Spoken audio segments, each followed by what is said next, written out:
Hace 50 años que se inauguró el campo, que nació el campo de fútbol, pero la gestación fue mucho antes porque hubo que preparar, pues mirar terrenos, estudios previos, en fin, toda la preparación, proyectos, licencias.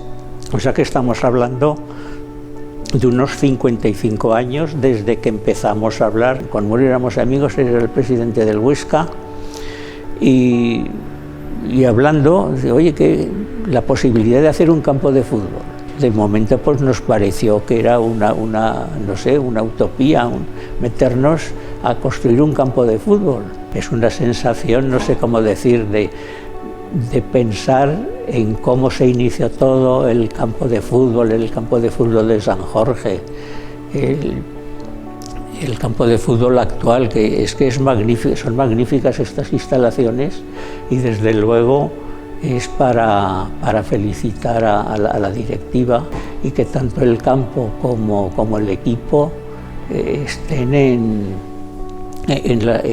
la élite del deporte. Entiendo yo que no abarca solamente el ámbito deportivo, sino que es también en el económico, en el social, en el cultural. Además vengo no solamente como espectador, y es una sensación de haber visto cómo ha ido evolucionando el campo, cómo ha ido creciendo.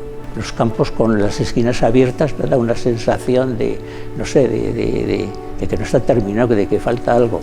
Se han cerrado con un diseño elegante que yo diría que hacen que el campo tenga un cierto aire de campo de fútbol inglés. El campo está en un bosque y a través de los palcos que están en la zona de general se ha dejado unas transparencias que hace que desde dentro del campo se vean los árboles. Eso es un detalle de diseño muy elegante.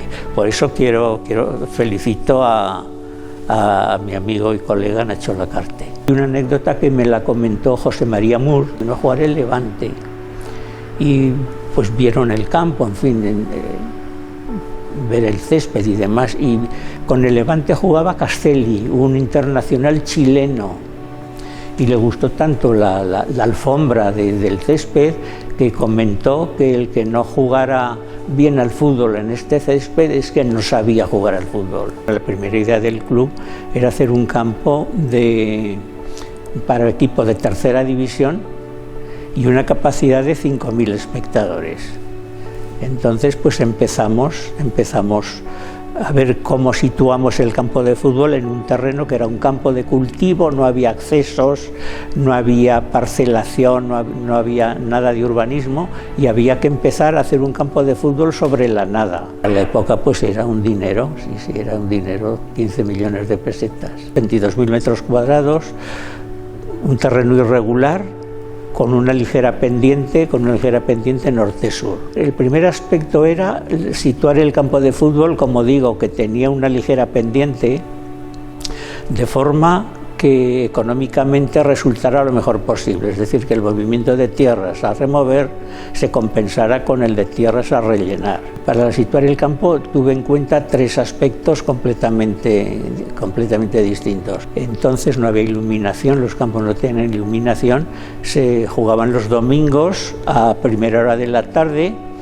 y claro, pues había que tener en cuenta que estuviera situado el campo de manera que el sol no perjudicara de frente a ningún equipo. Aquí el viento dominante en Huesca es del noroeste y se procuró que el eje principal del campo siguiera el eje del viento dominante. Si el viento dominante según la longitud del campo, pues el balón se perderá por la línea de gol. Pero si tenemos un viento racheado lateralmente, pues el portero sacará inmediatamente el balón, se saldrá del campo. Me acuerdo en el antiguo campo de San Jorge, un campo abierto, donde el viento se sentía mucho, ya se sabía cuáles eran los puntos en los días de viento desde donde había que chutar para que el balón pues tuviera el mayor peligro posible. Otro aspecto fue el drenaje. Si no se hubiera hecho drenaje, hubiera sido, los días de lluvia hubiera sido una piscina. Aparte de un terreno impermeable, salió un banco de piedra que hubo que dinamitar. Estaba en la zona del bar de General. Es una obra para Huesca, pero es una obra de mucha envergadura en una ciudad como Huesca que disponga de estas instalaciones. Y casi un poco simbólicamente, las 4 torres de iluminación marcan como el pórtico de acceso al campo, invitar a la gente, incluso hasta de acceso a la ciudad. Bueno, pues me parece que es un detalle muy elegante del club. Además que, aparte del detalle del brazalete, es un poco cultural porque representa, no sé, algún significado de la ciudad del equipo que juega. Hombre, pues un partido especial de agradecimiento a la directiva del club que me haya invitado a acudir al palco, además también con mi familia, que tanto mi familia como yo agradecemos mucho esta deferencia del club.